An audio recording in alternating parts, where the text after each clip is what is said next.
បាទគ្រប់ជំរាបសួរពុកម៉ែបងប្អូនទាំងអស់គ្នាព្រោះត្រឡប់មកជួប admin សាច់ថ្មីម្ដងទៀតហើយជាមួយនឹងនៅឆ្នោតថ្ងៃថ្មីថ្ងៃហេងនៅហើយនេះជួបជាមួយ admin គឺថ្ងៃនេះពីរម្ដងអញ្ចឹងនេះគឺជាលេខរបស់ admin ដែលបានចូលនៅថ្ងៃទី23ណាគឺលេខមានលេខ53លេខ56និងលេខ54ហ្នឹងហើយអញ្ចឹងបងប្អូនដែលបានចូលក៏ជួយចុច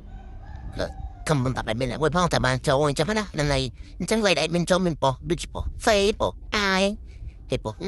អនហ្នឹងណាហ្នឹងហើយអូខេអញ្ចឹងមុននឹងចូលដល់រយថ្មី admin សុំ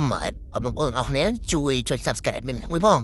ហើយនឹងជួយចុច join channel Telegram ដែល admin បានដាក់នៅក្នុង comment ទាំងអស់គ្នាដើម្បីទទួលបានការ like តនិងការព្រឹត្តិផលដែរហ្នឹងហើយហើយគឺជាលេខរបស់ admin ដែលបានចូលថ្ងៃទី23ណាហ្នឹងហើយអញ្ចឹង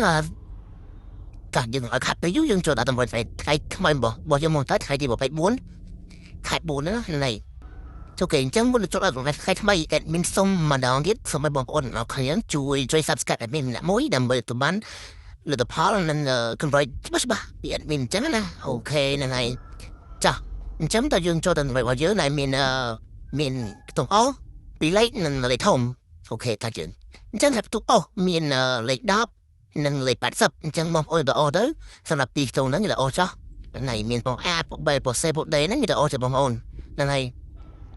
ហើយសម្រាប់ពីរខ្ទង់ក៏មានលេខណាមានលេខ98លេខ21លេខ72អញ្ចឹងបងប្អូនយកទៅកូនចោះឆ្លាញ់មួយណាជាមួយនឹងទៅហ្នឹងហើយទៅកូនទៅពួក A ពួក B ពួក C ពួក D ហ្នឹងយល់ប្រចាំថ្ងៃហ្នឹងហើយអូខេអញ្ចឹងយើងនៅលេខខ្ទង់ចុងក្រោយគឺលេខធំរបស់យើងគឺលេខបេខ្ទង់ហ្នឹងហើយលេខបេខ្ទង់មក admin មកយ៉ាងខាងនឹងខាងត្រូវចូលយូរណាអូខេអូនេះអញ្ចឹងមកឲ្យគឺលេខ955អូខេចាំបងប្អូនទៅតាមចុះហ្នឹងហើយទៅកូនទៅហ្នឹងហើយ